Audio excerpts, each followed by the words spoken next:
Hello friends, हमारे video में आप सभी लोगों का पुनः स्वागत है।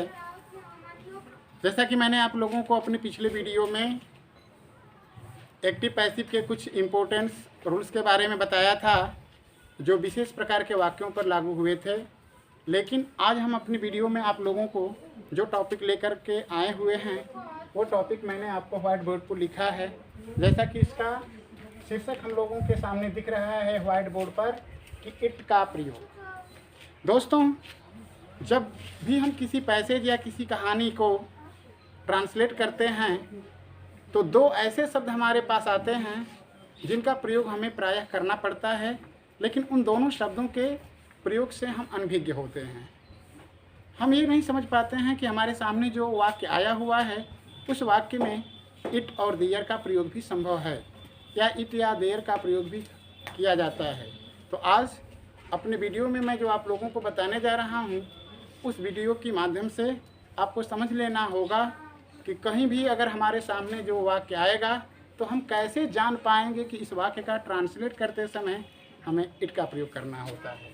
तो देखिए दोस्तों, जैसा कि आपको शीर्षक में हमने डाला है कि इट का प्रयोग, आपको ये जानकारी होनी चाहिए कि दोस्तों इस इट का जो अर्थ होता है, इट का जो अर्थ होता है वह यह शब्द होता है, यह शब्द है। यानी इट का जो शाब्दिक अर्थ मुख्य रूप से लगाया जाता है वह इट होता है। लेकिन इट का प्रयोग हम जब किसी वाक्य में एज ए सब्जेक्ट करते हैं, यानी कर्ता के रूप में करते हैं, तो उस कंडीशन में हम उस इट का अर्थ जो है यह शब्द से नहीं लगाते हैं। अब जानने की बात यह आती है कि हम किस वाक्यों में इस इट का प्रयोग जो है कर्ता के रूप में करेंगे। तो दोस्तों, मैं आपको बताऊंगा कि हमारे सामने जो वाक्य होगा उस वाक्य में हमें ऐसा क्या दिखेगा कि जिस वाक्य को देखते ही हम ये जान जाएंगे कि नहीं, इस वाक्य का अनुवाद बनाते समय हमें वाक्य में इट का प्रयोग जो है करना है। तो आपको ये समझ लेना चाहिए कि जब वाक्य आपको जो दिया गया हो, अगर उस वाक्य में जो मैं निम्न बातें बताने जा रहा हूँ, अगर उन बातों में से किसी भी बात की चर्चा नज़र आए, यानी यदि वाक्य में दिन, समय, महीना, वर्ष, ऋतु, मौसम, प्राकृतिक घटना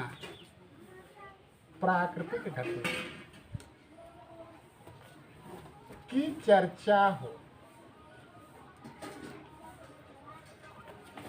आपको जैसा कि मैंने इसमें लिखा है कि इट का प्रयोग जो है प्रायः हम उस प्रकार के वाक्यों में करेंगे कर्ता के रूप में जब उस दिए गए वाक्य में इन चीज़ों में से किसी भी चीज़ के बारे में कोई बात कही गई होगी। यानी वाक्य में अगर दिन की चर्चा की गई हो, वाक्य में अगर समय की चर्चा किया गया हो, वाक्य में अगर महीना की चर्चा किया गया हो, वाक्य में जो है वर्ष, ऋतु, मौसम या किसी प्राकृतिक घटना की चर्चा हो, तो इस कंडीशन में हमें समझ लेना है कि वाक्य का अनुवाद बनाते समय हमें इट का प्रयोग करना है। इसके लिए मैं आपको रूल्स लिख दे रहा हूँ। अगर वाक्य हमारा साधारण होगा, अगर वाक्य हमारा नकारात्मक होगा, अगर वाक्य हमारा प्रश्नवाचक होगा, तो इन तीनों कंडीशन में हम किस तरह की नियम्स का पालन करेंगे। लेकिन दोस्तों, सबसे पहले आपको ये बतलाना जरूरी है कि जब हमारे पास इस इट के प्रयोग वाला वाक्य आएगा तो यह वाक्य प्रायः जब भी होता है तो सिंपल टेंस में होता है। यानी आपको सबसे पहले ध्यान देना होगा वर्ब के बारे में, यानी क्रिया के बारे में, इस पे हमें विचार करनी है। तो इस क्रिया के लिए मैं यहाँ पर आपको हिंट्स दे रहा हूँ कि अगर वाक्य के अंत में अगर है का प्रयोग होगा, अगर वाक्य आपका सिंपल टेंस नज़र आए, तो उसमें आपको इस इज की अंग्रेजी क्रिया के रूप में, है की अंग्रेजी क्रिया के रूप में इज लगानी है। और अगर वाक्य के अंत में अगर था, थी, थे अगर नज़र आए तो क्रिया के रूप में आपको वाज लगाना है। और अगर वाक्य के अंत में गागेगी लगा हो तो आपको समझ लेना है दोस्तों कि उस वाक्य का अनुवाद बनाते समय क्रिया के रूप में हमें विल बी का प्रयोग करना होगा। एक बार पुनः इस बात को दोहराएं। हम कैसे जानेंगे कि वाक्य का अनुवाद बनाते समय इट का प्रयोग करना ना होगा? आपको यहाँ पर बताया गया है कि इट का जो हिंदी अर्थ होता है वह यह होता है, लेकिन जब वाक्य में उस इट का प्रयोग कर्ता के स्थान पर कर दिया जाता है तो उस कंडीशन में उस इट का अर्थ हम यह शब्द से नहीं लगाते हैं। जब दिए गए वाक्य में दिन, समय, महीना, वर्ष, ऋतु, मौसम या किसी प्राकृतिक घटना की चर्चा होगी तो आपको समझ लेना है कि उस वाक्य का अनुवाद करते समय हमें सब्जेक्ट के रूप में इट का प्रयोग करना है। और यहाँ पर जो हमने बताया है क्रिया के बारे में, वाक्य के अंत में अगर है लगा होगा तो हमें ओनली केवल इज लिखना है क्रिया, ये नहीं कि एम भी लिखा जाए और आर भी लिखा जाए, नहीं। है होने पर इज था कि में से कोई होगा तो उसके लिए पास्ट की क्रिया वाज लिखेंगे, और गागेगी जो होगा वो आपके फ्यूचर की क्रिया है, इसलिए गागेगी होने पर क्रिया आपको विल बी लगानी है। यानी साधारण वाक्य का रूप बनता है कि सबसे पहले हमें इट लिखना है, इट के बाद इज लिखना है या वाज लिखना है या विल बी लिखना है, और उसके बाद हमें क्या लिखना है? ऑब्जेक्ट। अगर वाक्य नकारात्मक होगा सबसे पहले इट लिखेंगे, इट के बाद इज, वाज या विल बी में से जो भी लगने लायक होगा लगा लेंगे, उसके बाद नॉट लिखेंगे और नॉट के बाद ऑब्जेक्ट लिखेंगे, फुल स्टॉप लगा देंगे। अगर वाक्य प्रश्नवाचक होगा तो इन क्रियाओं में से जो क्रिया आपके लिए आवश्यक होगी इनमें से वह क्रिया लगा लेंगे, फिर सब्जेक्ट के रूप में इट का प्रयोग करेंगे, ऑब्जेक्ट लिखेंगे और अंत में प्रश्न सूचक का चिन्ह लगा देंगे। ये तीनों नियम आपके अनुवाद बनाने के लिए है दोस्तों। और यहाँ पर जो मैंने आपको बताया है ये चीज़ क्रिया के लिए है। वाक्य के अंत में है होने पर क्रिया हमें इज लगानी है, था कि थे होने पर क्रिया वाज लगानी है, और गागेगी होने पर विल बी लगानी है। लेकिन एक पॉइंट थोड़ा सा आपको बताना चाहते हैं कि अगर वाक्य में अगर ये शब्द लगा होगा अंत में गागेगी तो इसमें हम देख रहे हैं कि हमें क्रिया विल बी का प्रयोग करना है। अगर सिंपल वाक्य होगा तब तो आप विल बी लगा लेंगे इट के बाद, लेकिन अगर वाक्य नकारात्मक बनता है तो इस विल और बी के बीच में आपको नॉट का प्रयोग करना है। और अगर वाक्य प्रश्नवाचक बनता है तो आपको इस विल का प्रयोग केवल इट के पहले करना है और बी को इट के बाद लिखना है। लेकिन घबराइए ना, मैं इसकी चर्चा एग्जाम्पलों में करूँगा। तो इसलिए ये पहले आपको बताया गया कि हम कब जानेंगे कि इट का प्रयोग उस वाक्य में होगा, कौन सी क्रिया लगेगी और उस वैसे वाक्यों का अनुवाद कैसे बनेगा। अब इस चीज़ को हम एग्जाम्पल पर लेते हैं और समझाते हैं कि क्या हमने जो इट का प्रयोग पढ़ा जाना, क्या वो चीज़ हमें सही बताई गई है, क्या हम उसके प्रयोग द्वारा इट के प्रयोग को समझ गए हैं। तो इस चीज़ का फाइनल तभी होगा दोस्तों जब हम एग्जाम्पल की चर्चा करेंगे। जैसे अगर एग्जाम्पल लेते हैं, पहला एग्जाम्पल अगर मैं कह दूं कि आज सोमवार है, आज सोमवार है, तो यह जो हमारा वाक्य है यह वाक्य जो है वह साधारण है और इस वाक्य के अंत में है लगा है। इस वाक्य में दिन की चर्चा है, इसलिए ट्रांसलेट करते समय सबसे पहले इट लिखेंगे और है की अंग्रेजी इज लिख लेंगे। कर्म हमारा बच गया सोमवार, सोमवार की अंग्रेजी मंडे लिख देंगे और आज की अंग्रेजी टुडे लिख देंगे। ऐसा गलती ना करें कि यहाँ पर लिखा गया है कि आज सोमवार है तो टुडे इज मंडे, नहीं। आगे चलते हैं, कह दिया जाएगा कि जुलाई का महीना है। अगर वाक्य कह दिया गया कि जुलाई का महीना है, इसका ट्रांसलेट बनाएंगे तो इसमें आपको पता है कि वर्ष के महीनों की चर्चा की जा रही है, इसलिए अनुवाद जब इसका बनाएंगे तो इसका हो जाएगा it is month of, it is month of July. इसी तरह अगर कह दिया जाएगा कि क्या 10 बजा है या क्या 10 बजा था। देखिए दोस्तों, यहाँ पर क्रिया था दिख रही है लेकिन यह वाक्य प्रश्नवाचक दिख रहा है, इसलिए इस था की अंग्रेजी जो है हमें सबसे पहले वाज लिखनी है, वाज के बाद इट लगाना है और 10 बजा है, इसका जब हम अंग्रेजी लिखेंगे तो इसको लिखना होगा 10 o'clock, यानी इसका हो जाएगा वाज इट 10 o'clock। इसी तरह से अगर कह दिया जाएगा कि आज गर्मी है, आज गर्मी है, इस वाक्य में मौसम की चर्चा की जा रही है, इसलिए जब इसका अनुवाद बनाएंगे तो इसका अनुवाद हो जाएगा इट इज हॉट टुडे। इसी तरह हो जाएगा 10 नहीं बजा होगा।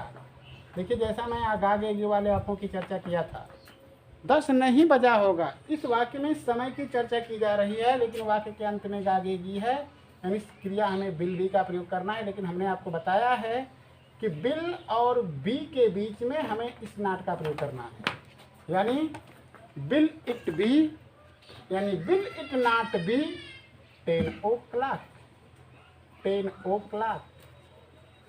इसी तरह कह दिया जाएगा कि कल रविवार होगा, कल रविवार होगा।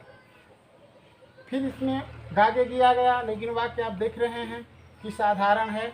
इसका अनुवाद बनाएंगे तो इसका हो जाएगा इट विल बी रविवार। रविवार की अंग्रेजी दोस्तों संडे। लेकिन ये देख रहे हैं कि फ्यूचर की बात है, इसलिए आने वाले कल की अंग्रेजी आपको पता है कि आने वाले कल की अंग्रेजी हम क्या लिखते हैं, टुमारो, TOMORRO W। यानी इसका अनुवाद बन गया it will be Sunday tomorrow. इसी तरह हो जाएगा वाक्य में कि अर्धरात्रि थी, अर्धरात्रि थी। वाक्य साधारण, अनुवाद बना इट वाज, क्या लिखेंगे, मिडनाइट। तो दोस्तों ये जो इट का प्रयोग है ना, प्रायः वैसे जगह पर आता है जहाँ पर कोई स्टोरी आपको लिखनी होती है, उस कंडीशन में ऐसे चीज़ें आते हैं। तो उस कंडीशन में हमें इट के सहायता से उस वाक्यों का अनुवाद बनाना पड़ता है। अब आइए कुछ प्राकृतिक घटना की भी चर्चा करते हैं। जैसे अगर कह दिया जाएगा कि सुबह थी, सुबह थी, यानी ये प्राकृतिक घटना है।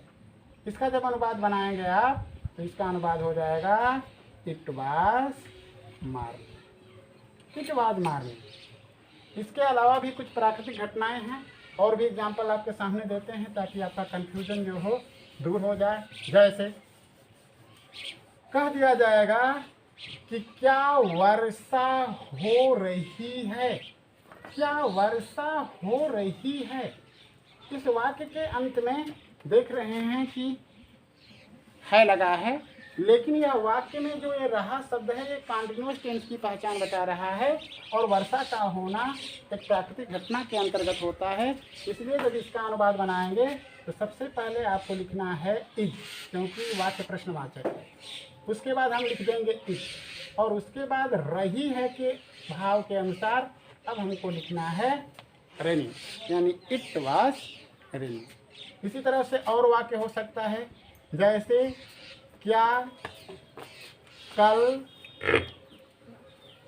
सोमवार था, क्या कल सोमवार था। इसमें था शब्द आ गया, क्या वाक्य के शुरू में है, इसलिए जब अनुवाद बनाएंगे तो इसका अनुवाद हो जाएगा was it Monday, was it Monday. और था यानी ये चीज़ बीता हुआ है, इसलिए बीते हुए कल की हम अंग्रेजी क्या लिखेंगे, यस्टरडे। ठीक है। इसके अलावा भी बहुत सारे वाक्य हैं, लेकिन आपको केवल इन वाक्यों के बारे में इसलिए बताया गया है कि जब भी कोई पैसेज आपके सामने स्टोरी के रूप में आता है तो उस समय इस तरह के वाक्य आते हैं तो आप कंफ्यूज हो जाते हैं और उल्टा पुल्टा लगते हैं बनाने। इसलिए इस इट के प्रयोग को बखूबी आप अच्छी तरह से समझ लें। जैसा कि मैंने आपको हिंट्स के भी बारे में बता दिया है कि किस तरह का वाक्य होगा, तो हम समझेंगे कि नहीं उसमें इट का प्रयोग करना है। और वाक्य अगर इसमें अगर और लेते हैं तो और सारे भी वाक्य आपके सामने हो सकते हैं।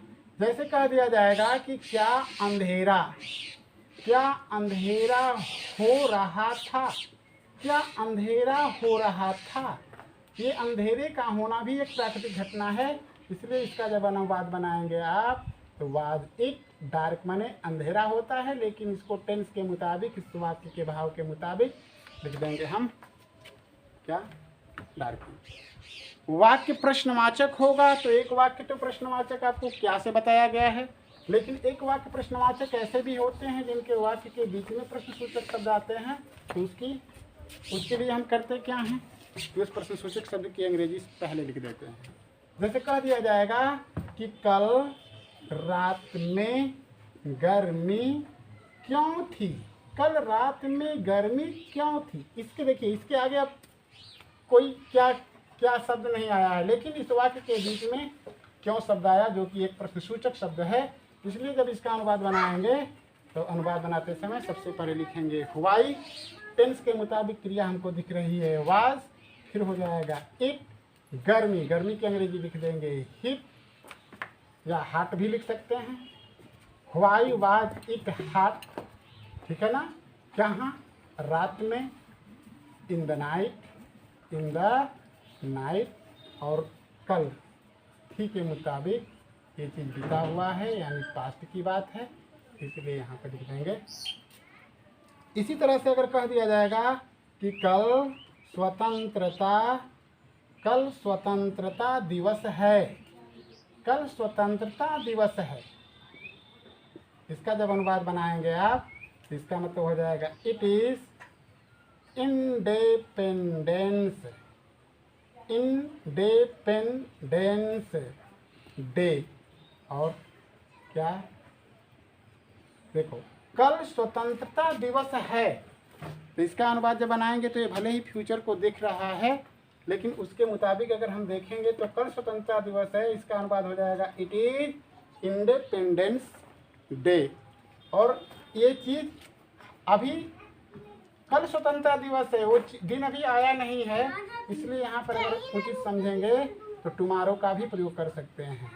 यानी ये हो जाएगा कि कल स्वतंत्रता दिवस होगा, यानी it is independence day tomorrow. या तो आपकी इच्छा अगर होगी तो इस क्रिया को हटा करके यहाँ पर विल बी का भी प्रयोग कर सकते हैं, यानी it will be independence day tomorrow. और भी बहुत सारे वाक्य हैं दोस्तों, जैसे और आज जैसे और सारे वाक्य देखिए। जैसे कह दिया जाएगा आज मेरा जन्मदिन है, आज मेरा जन्मदिन है। अनुवाद जब इसका बनाएंगे तो इसका हो जाएगा इट इज माई बर्थडे, और आज की अंग्रेजी क्या लिख देंगे, टुडे। ठीक है, तो एग्जाम्पल तो बहुत सारे हैं, लेकिन बस आपको केवल हिंट के रूप में ये सारी चीज़ें आपको हमने इस वीडियो के माध्यम से बताया, और उम्मीद यही करते हैं कि इस वीडियो के माध्यम से आप इट वाले वाक्यों को अच्छी तरह से पहचान गए होंगे कि किस कंडीशन में हमें इट का प्रयोग करना होता है। और आपको ये भी बता देते हैं कि ये जो चीज़ें होती हैं दोस्तों उस समय आपके सामने आती हैं जब किसी पैसेज का आप ट्रांसलेट करते हैं, यहाँ पर किसी स्टोरी की चर्चा की गई होती है। ठीक है, तो उस कंडीशन में आपको बहुत सोच समझ करके वाक्यों का ट्रांसलेट करना है। दोस्तों मैं उम्मीद करता हूँ कि यह वीडियो आपको ज़रूर अच्छी लगी होगी। मैं पुनः अपने अगले वीडियो के साथ आपके सामने आऊँगा। धन्यवाद। मैं आपसे उम्मीद करता हूँ कि आप लोग हमारे वीडियो को इसी तरह से लाइक करते रहेंगे। धन्यवाद। फिर नेक्स्ट वीडियो में हम लोगों से मिलेंगे।